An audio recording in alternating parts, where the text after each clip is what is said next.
Hello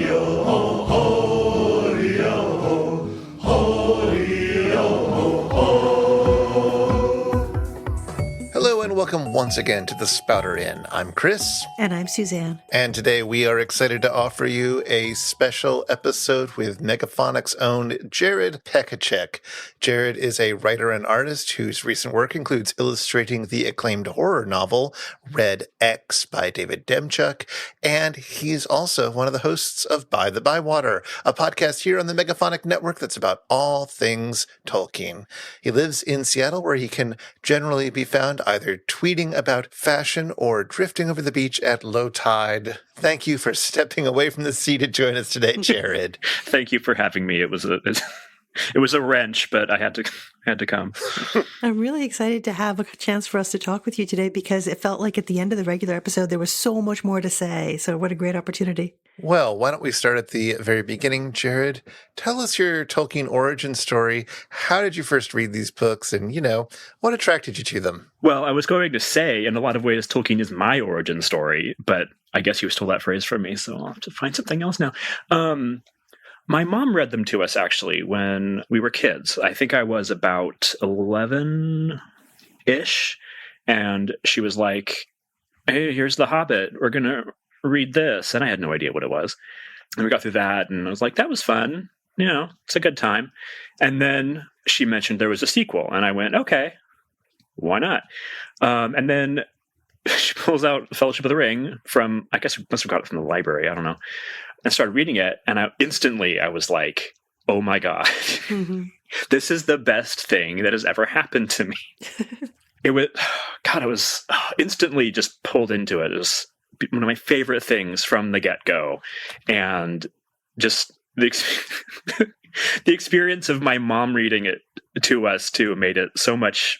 I don't know, it's a very fond memory in many ways, but also like a very funny one to me because she didn't know how to pronounce anything and she didn't bother learning. So she would say Gandalf instead of Gandalf because that's how her dad pronounced it and that kind of thing. And she would get to the various elf words or elf poems and sort of revert to Spanish and get it entirely wrong. And I was like, okay, mom knows what she's doing. And then got to Return to the King, and I checked the appendices and was like, Mom, you've been doing it wrong. And she didn't appreciate that very much. I wasn't very nice about it. I was that kind of child. You must hear it in her voice to some extent, right? Like that must still be there for you because that's how you first heard it. Yeah. Especially when she would try to do like character voices. And I love my mom. Her forte is not voice acting.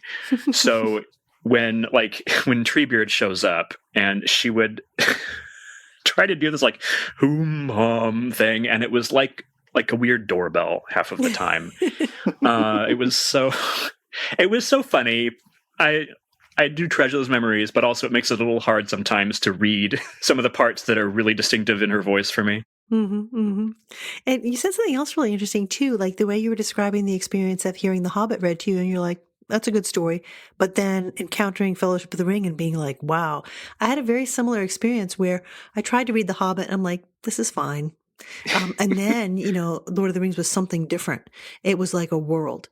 And I wonder, like, was that what you fell in love with? Was it the world or was it something else about the book?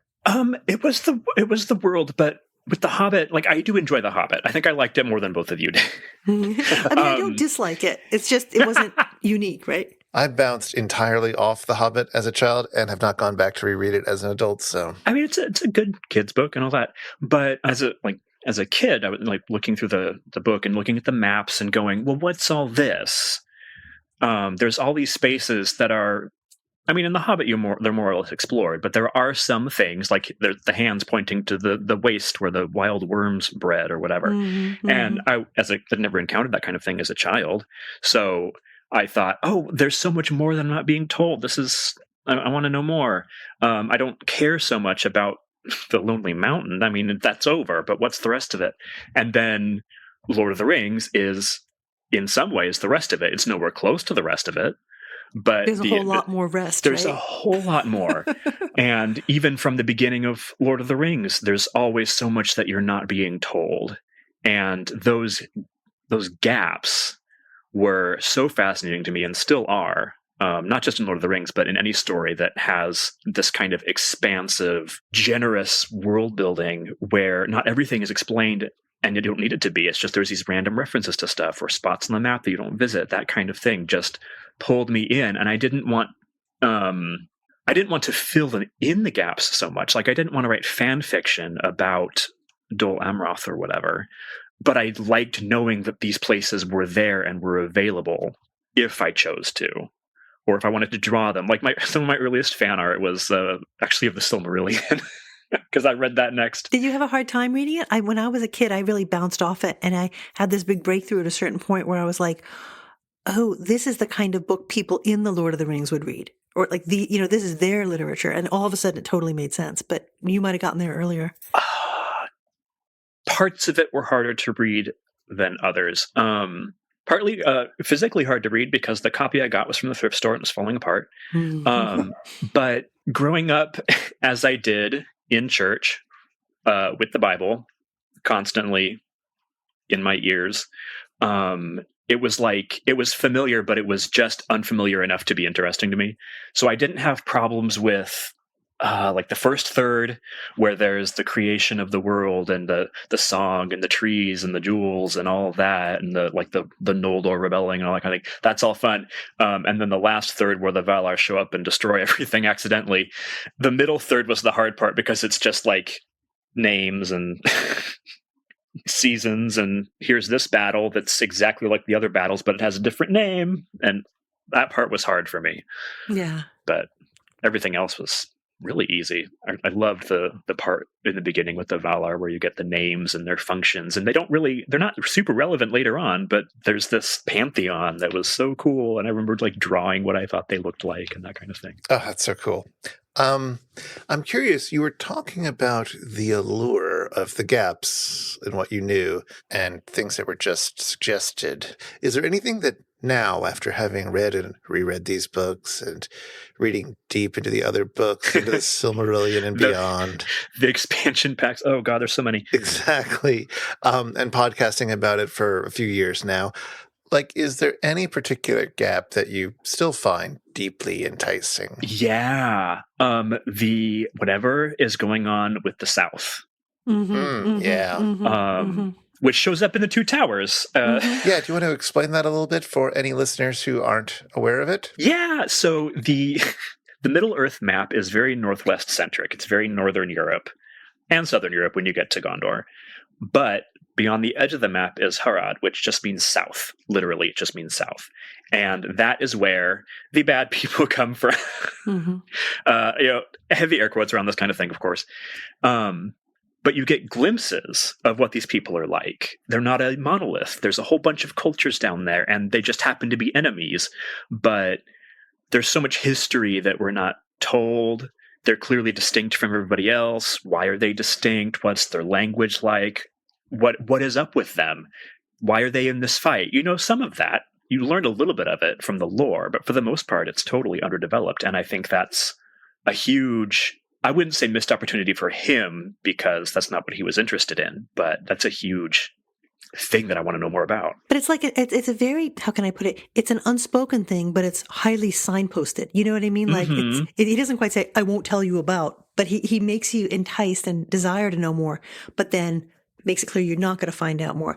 And I'm sure this passage is in your mind too, because it's so memorable. In the passage where it's just before the Momak, before the sort of elephant appears, Sam sees what he describes as a battle of men against men. So it goes like this. But Sam's first view of a battle of men against men, and he did not like it much. He was glad that he could not see the dead face. He wondered what the man's name was and where he came from, and if he was really evil at heart, or what lies or threats had led him on the long march from his home, and if he would not really rather have stayed there in peace, all in a flash of thought which was quickly driven from his mind. And then that's when the Momak comes running through, right?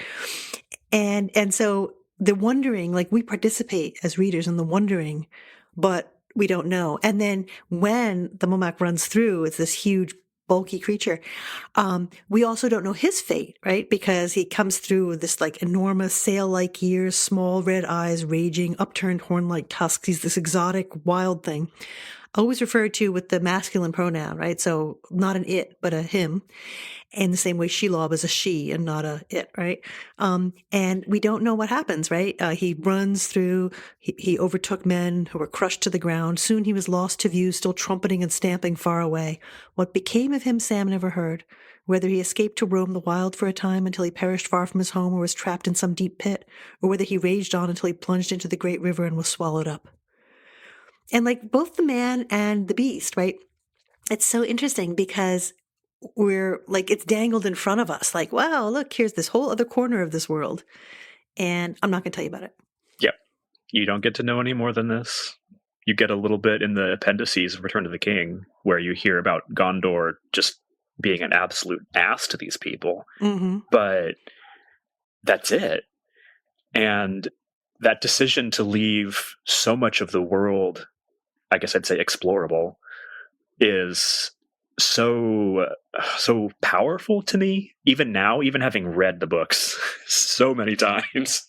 Well, you put it really well. You say explorable. I mean, that's exactly it, right? He's not going to tell you about it, but you want to know about it. And that's one of the reasons. I mean, if there's probably many reasons, but it's one of the reasons I think people come back to these books and this world so many times. Mm-hmm. And he'll hint so many times, even like the passage with the Mummak or with Shelob, which I had never noticed that parallel before. So thank you. This kind of cataclysmic monster thing that happens. Both of them are dispatched with this kind of like, we don't know what happens to him. Exactly. It's that same kind of open-ended bit, right? Where no one's ever escaped. We don't know what happens to her after that. Now, I was just thinking as you were talking about, is that this sort of open-ended feature, is this something we see more in The Two Towers, more than we do in Fellowship of the Ring or Return of the King? I'm trying to think about it. I think that might be the case, that the open-endedness is more ubiquitous here. Yeah, I think it is. And I do kind of wonder, because in the first book, they have Gandalf and Aragorn around them for the most part. I mean, the hobbits are always the viewpoint almost always the viewpoint characters. And they don't always know, but they often know what's going on. But the hobbits don't. And so when the hobbits are on their own, as they are here, they don't have anybody to ask. And by the time they could ask anybody, a lot of more important stuff has happened. Yeah, and by the time you get into the third book, the hobbits, I'm thinking of Merry and Pippin in particular, but it's true of Sam and Frodo as well. They're increasingly oriented, like they kind of both know more about what's going on, right? They themselves are a little more clued in, especially Merry and Pippin. But in the case of Sam and Frodo, and to some extent for all of them, their paths have become narrower and more clearly defined. You know what I mean? There's less and less ambiguity about what the path is in front of them in that third book. And so that narrows out the kind of, I don't know what to call it, the sort of scope of possibility. Yeah. They'll still wonder about stuff, but they don't do it nearly as much as they do in The Two Towers, yeah. That's interesting. I never thought of that before. It is really striking that Sam knows about Oliphants, though, right? Like, this is something that has trickled all the way up to him and become something that he has some sort of relationship to and can be excited about. Whereas, as you say, you get no sense of Frodo or Merry and Pippin having really any sense of a further world beyond what they're trying to do in the moment. But like Sam is the curious one. Yeah, it makes a ton of sense to me in a lot of ways, though, because Sam tends to be the one who knows about the natural world. So he'd be super interested in these bizarre monsters from off the map. Like he's the one in Fellowship of the Ring who recites the troll poem. Yeah. Or makes it up, I guess. I was thinking about exactly that. That's exactly that kind of lore, right?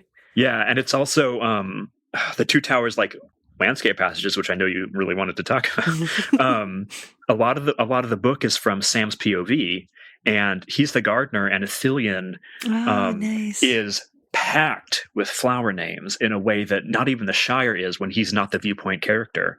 So there's so much lore that he clearly is collecting as he goes, which I think is so beautiful.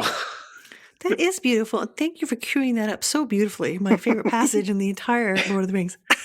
Oh, I want to go to Ithilien so badly. It sounds fantastic.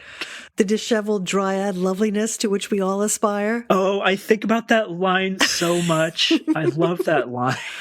Okay, I have to read a few lines of it. It's this passage, which, as you say, and that's so perceptive. It's coming from Sam's point of view, and that's why the garden-like quality of this landscape is so beautifully evoked. And yet, it's not in Sam's verbal register. You know, we talked a little bit about that last time. That is, people have a kind of registers of speech, right? That are, you could describe them in terms of class markers or other kinds of qualities. So the register of this language is not at all Sam's, but the sensibility for sure is. So here, spring was already busy about them.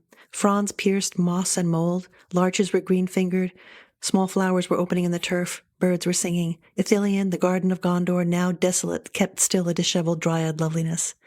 The description goes on, and it falls into mirabile dictu, a list. I'm so happy.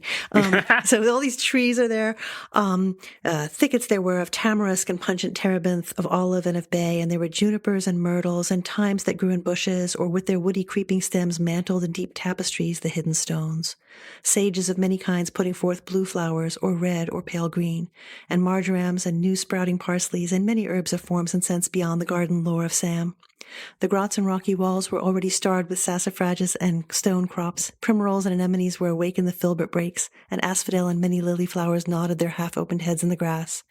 Deep green grass beside the pools, where falling streams halted in cool hollows on their journey down to Anduin. So awesome. I mean, the list, right? But also, like, it's this luxurious, crazy language. Like, in what universe do sage plants put forth both blue, red, and green flowers? Like, that doesn't happen.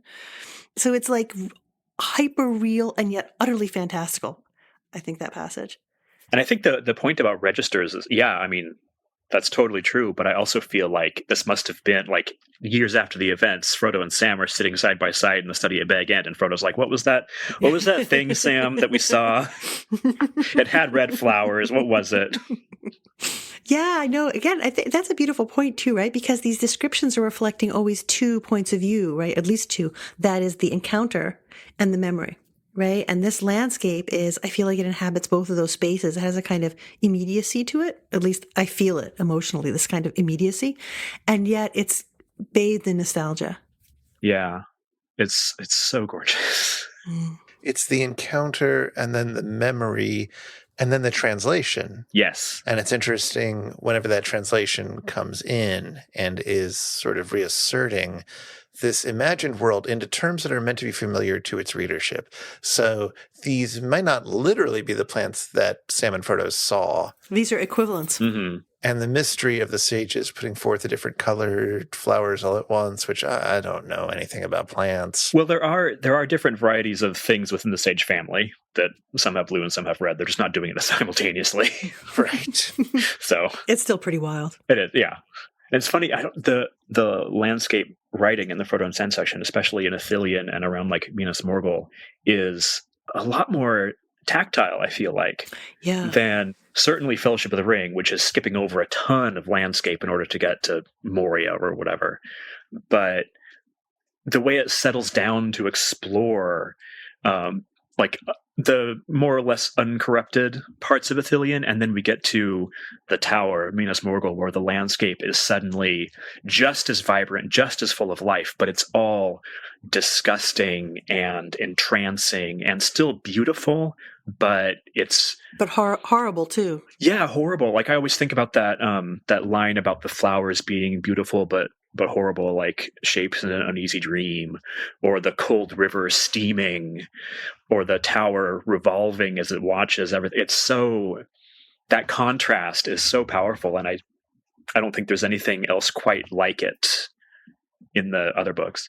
I'm curious about that because, especially when you use the word tactile, it makes me think of the sort of parallel passages of Merry and Pippin being taken through the Rohirrim lands outside of Fangorn and then into the forest itself, and how they sort of have to grapple with the land as they're trying to escape and then trying to figure out where they are and, I don't know, biding their time with these mysterious ent creatures around them. Like, they have to engage with the land on a very different level than it feels like Sam and Frodo do as they're passing through. It feels like they're passing through these striking landscapes, whereas I imagine Merry and Pippin trying to hold on, leave trails, leave evidence in the path, decide whether to put their feet in the water in the forest, be more tactile with the landscape in a sense. Mm-hmm. They're trying to keep track of where they are in a way that Frodo and Sam aren't. Like if they have to retrace their steps, maybe, whereas Frodo and Sam have a guide. Yeah, Sam will just send Smeagol off to go get the herbs. Yes. Well, I think, there's another thing going on there too, though, that's incredibly important. I think an important difference is that it's a very different landscape in terms of its temporality. Like when we pass through the land of the Rohirrim, we always have the sense of a young land, which is appropriate because they're like a young people, right? Collectively, they're, You're the young is always kind of represented as kind of, an emblem of this renewal, right, of mankind. But when we're in Ithilien, we're in this weird frontier land that at once harks back to the glories of Gondor way back when and to Numenor behind it, right? And also harks back to the time when Mordor came into being. So it's like layered in this weird kind of way. So there's this incredible beauty and richness and depth and also the awful, right? Which is why, Jared, you're talking about these two sides to the landscape, in Ithilien as they get a little further toward Minas Morgul. The texture and depth of the landscape is continuous, right? But it's beautiful in one place and hideous in the other. And that's and that's one of the reasons why I think Frodo and Sam's experience is another reason why that experience is different of landscape from what Merry and Pippin are going through up in Rohan. Mm-hmm. Yeah, talking about history is like the Two Towers is delivering on so many things that Fellowship of the Ring kind of sets up in a very oblique way. Like the Council of Elrond, they mention, a crap load of stuff, and half of it's just flavor. But there are things that are like unexpectedly visited here, like Minas Morgul, which Aragorn mentions in a sort of cautionary way, and then suddenly they are there. And I remember as a kid getting to that part and going, oh God, okay, oh no, this is bad. But then the things that are unmentioned earlier or unknown are either really good or really bad. Like they don't mention Ithilien earlier on, you just end up there and it's cool. But also nobody mentions Shelob. No. And for a book that's so interested in naming things, especially ahead of time, for it not to mention this gigantic thing until you're suddenly there is like a very interesting storytelling choice to me. Well, it's weird, right? Because it does and it doesn't. Because if you know the name of the pass, right, Cirith Ungol, then you know, right, what's going on, right? Mm-hmm. That's why there's that wonderful exchange where I just love that moment where Frodo and Faramir are talking, and Frodo says something about Minas Ithil, and Faramir just says Minas Morgul. And in that moment you get this like double history, right? Almost like it was one thing and now it's this other thing, right? And the pass kind of tells you what it is if you can interpret it, if you have the knowledge you need to understand what that means. For listeners who don't have the knowledge they need, can you explain what this is? The pass is called Cirith Ungol, which means the pass of the spider. But even Faramir isn't quite clear on what that means. He's just kind of like, something's up there. Yeah, he says that like older men will get pale and stop talking when it comes up, right? So there's some horrible thing there. Yeah. But I mean, if you've read The Hobbit, you're maybe like, it's just some of the big spiders, whatever. But it's the big spider. That reminds me of also that Frodo, the narration consistently calls things like Gollum or Minas Morgul or whatever, but Frodo in dialogue will almost always use the earlier name for something. Mm-hmm, mm-hmm. He consistently says Minas Ithil. He usually says Smeagol. He does say Gollum, but he doesn't say it that often. Certainly not as often as Sam or as often as the narration does. And I feel like that's doing something, and I'm not quite sure what. Part of me wants to say it's Frodo wanting to believe that good persists, even as he's carrying, like a shard of a demigod's soul with him. That is, he knows it's corrupting him. He wants to think that as long as somebody still knows him as Frodo, it's fine. That's one thing. I don't know if that's really supported by the text, but he has this kind of perceptiveness, though, too. Like in the Fellowship of the Ring, right? Isn't he when he's first recognizing Strider for what he is, right? He says something about a representative of the enemy would look fair and feel foul, right? So he's got this perceptiveness, right? That may go hand in hand with a knowledge of things as they were more than things as they are. I think he also stops referring to Aragorn as Strider, That's right. whereas Sam still calls him Strider. Yep, absolutely. So I think he is really interested, possibly like Tolkien himself, in giving things their right name. Whereas Sam just wants to give everything a cute nickname. Strider, hey. Yeah. My man. McGullum, McGullum, Gullum, Gullum. Yeah, Sam is not very perceptive in a lot of ways, and I think he just, whatever is presented to him is what he tends to not accept, but he just goes by the name that he knows. He's really suspicious of a lot of things, obviously, but I think he's allowing himself to sit with that suspicion in a way that Frodo isn't necessarily.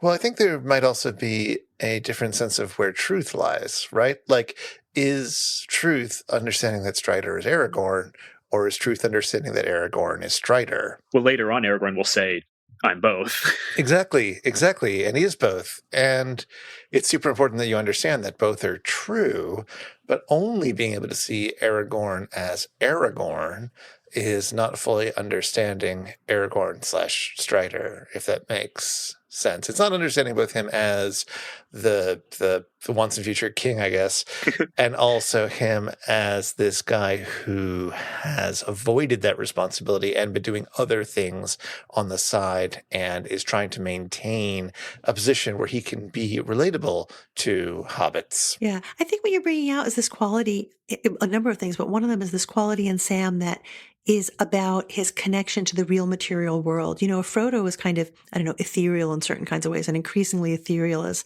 The Lord of the Rings goes on. Sam is yoked to the material world. What are the things he knows about, right? He's a gardener. He knows how to make rope.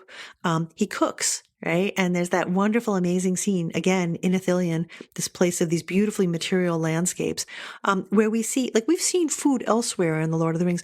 I can't think of anywhere else we see cooking. Yeah, this is pretty much it. Right? Maybe a little bit. There's mushrooms on toast, if I remember correctly, in the early part of Fellowship of the Ring, right? But other than that, right? That wonderful scene where Sam persuades Gollum to go get him a brace of young rabbits, right? And then he gathers some roots, herbs. Sam gets Gollum to get these for him, and then there's this. It's really protracted, right? There's the ingredients, the obtaining of the ingredients, and then Sam finally goes, gets the stuff himself, gets the herbs himself, and then soon the rabbits cut up lay simmering in their pans with the bunched herbs. Almost Sam fell asleep as the time went by. He let them stew for close on an hour, testing them now again with his fork and tasting the broth. And, it goes on, describes, how you sip the stew's broth from a mug or from the pan. It's really drawn out, and it's almost like a feast. And that's for both of them, right? But that Sam is it seems to be yoked to that materiality. Yeah, that scene is doing a lot of really interesting things. I mean, the obvious one is, I'm hungry, I'm going to eat. But it adds a bunch of suspense because he knows he shouldn't make a fire, and he does. And eventually that's what brings Faramir along. Which turns out to actually be a good thing, right? Yeah. But it looks like a really bad thing. But it could easily have not have. Yeah. But it's also, that's a scene that for me is at the heart of his relationship with Frodo, where he sees that Frodo is becoming ethereal in a very unhealthy way, and is like, you know what? You gotta screw eat. The danger. You need some protein, bro. Mm-hmm. But the dialogue around it is incredible, or the thought process is incredibly tender and loving. And he's like, I mean, this is the man I love, and I'm going to make him some really kick-ass stew. So I just think it's so lovely in a lot of ways. But the biggest one is that it's at the crux of whatever their relationship is, and it is kind of ambiguous, but yeah, it's a beautiful passage, right? He sees Frodo sleeping, and he's reminded of Frodo as he had lain asleep in the house of Elrond after his deadly wound. Frodo's face was peaceful; the marks of fear and care had left it, but it looked old and beautiful, as if the chiseling of the shaping years was now revealed in many fine lines that had before been hidden, although the identity of the face was not changed. Not that Sam Gamgee put it that way to himself. He shook his head as if finding words useless and murmured, I love him. He's like that, but I love him. And so that's the poignant moment that precipitates Sam making that meal for Frodo, but also precipitates like a kind of tenderness in Gollum as well, right? He peers over Sam's shoulder, looking at Frodo. He shut his eyes and crawled away without a sound. But I think you're absolutely right that this tender moment that we recognize, or many of us historically have recognized as a queer tender moment, is also very much a moment of putting everything at risk to have that tender moment, which only makes it a more queer reading in many ways. That, like, if I express my affection right now, it will put us in danger, but I'm going to do it anyway. It's just a startlingly powerful scene for that reason, in addition to being, just a lovely and tender and also just interestingly slowing down moment, tethering us back to the materiality of cooking, which, we haven't really experienced for a little while as we've been on this highfalutin quest into Mordor and going through these strange landscapes. Jared, you made this soup recently. I did on our Megaphonic kitchen party stream. I made this stew as part of By-The-Bywater's food episode. I was like, you know what? I got to make something for the books. I'm going to do the stew. Did you do taters? I did. I made the stew as I felt Sam would want it to be made, i.e. with taters, because he didn't have access to those. Carrots, onions, all the things that he said he wanted and didn't have. And it was really good. So if you eat rabbit, get your hands on some and follow Sam's recipe. It's delicious. Was Tolkien much of a cook? Not really. So this is... food in Tolkien is so interesting, which is why we did an episode about it. He wasn't really. He had to ask somebody how to make the stew. He was always asking people how stuff worked because he wanted to be as accurate as possible. So he's got like accurate moon phases and stuff. Like calculating the walking speed of a hobbit over leagues or whatever in order to get distances right. So yeah, no, he wasn't much of a cook. But interestingly, he made, among the elves, he decided men are the cooks. Huh. But women make lembas. Interesting. Yeah. I don't know what that's about. Suzanne, you're on record on a few episodes as saying this is objectively the best book. And I want to say I don't disagree. I'm just really curious about your reasoning because on the main episode, you got into other things pretty quickly, and that's fine. It's a great episode. But I'm just really curious why this is the best one. I think I love Ithilien so much. I just absolutely in love with that place, absolutely absorbed by it. And I also like the in-betweenness of it. We talked a little bit about this in the main episode. There's always a challenge in the middle of 3, right? That it can go wrong. It has so many ways it can go wrong. But when it goes right, it's all that much more amazing and wonderful. And we have these 2 different narratives in the first half of the book and the second half, right? Totally separate kinds of portions of the fellowship, right? Taking their different paths, and even split up further in the first half, right? But there's a kind of symmetry and a kind of parallelism. So they're separate, yet you have the sense of them as all like different strands in the same braid almost. And it's not braided together here, but in your head it is once you know the whole story. So it's a kind of structural meta quality that I love about it. But on the deepest level, I think it's just the luxuriousness of these landscapes. Like we talked already about the listy plants of Ithilien, the description of the waterfall at Henneth Anun. It's like moments like that. I just am absolutely transported by them. So it's the language, I guess. It's the suppleness and glittery quality of the language. Yeah. It's such a beautiful... I had never read it in isolation. I'm always starting at Fellowship and ending at Return of the King. So pulling this out to read on its own, I was like, oh my God, this is good in a way that I guess I don't remember it being. Oh, what was it like? Like what struck you when you were reading it this time? Well, the parallelism, I mean, it's disarmingly childishly simple the way it's split into 2 books, and one is one narrative and one is the other narrative. That split is like, it sounds so obvious to say it, but the way it just emphasizes the separation of these characters, there's no cross-cutting. You don't get chapter of this, chapter of that, chapter of that. The way, like, I guess Game of Thrones probably does this. I've read like part of that and didn't continue, but that you are forced to be separate with these characters. And I was like, that had just never occurred to me before because I was always, again, reading through it on my way to the end. Yeah, there are a couple little passages that give you that little hint of like where, I don't know, there's a moon or there's something that the people in the other narrative might see. There's occasionally these little tiny hooks, but they're so subtle. I don't remember noticing them until I was on, like, I don't know, like 50th reading of this book or something before I noticed those. Oh, I feel like I had noticed that on my first time through, but that's okay. I was much older, and I was completely surprised, as you say, that they weren't jumping back and forth. You know, reading the first book of the Two Towers and not seeing Sam and Frodo at all was not what I was expecting at all.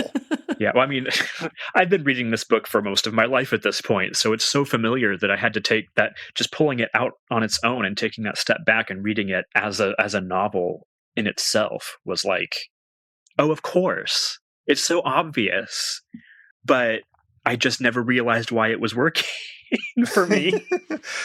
So I will say that the reason that this is my favorite of the three is specifically everything that we talked about in our main episode.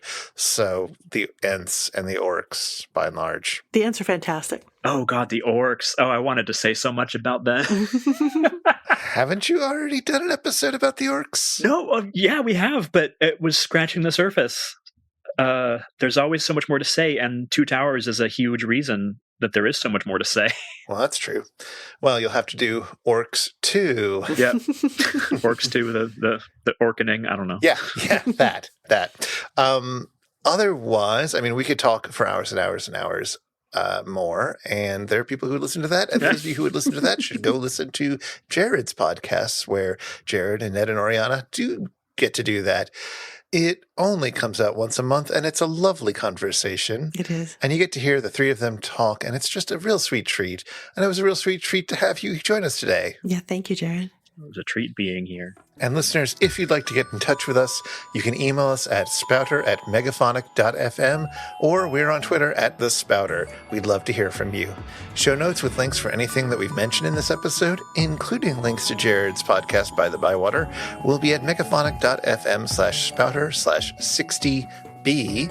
And the Spouter-Inn is one of the fancy little podcasts over at Megaphonic FM. So until next time. Until next time, see you again at the Spouter-Inn.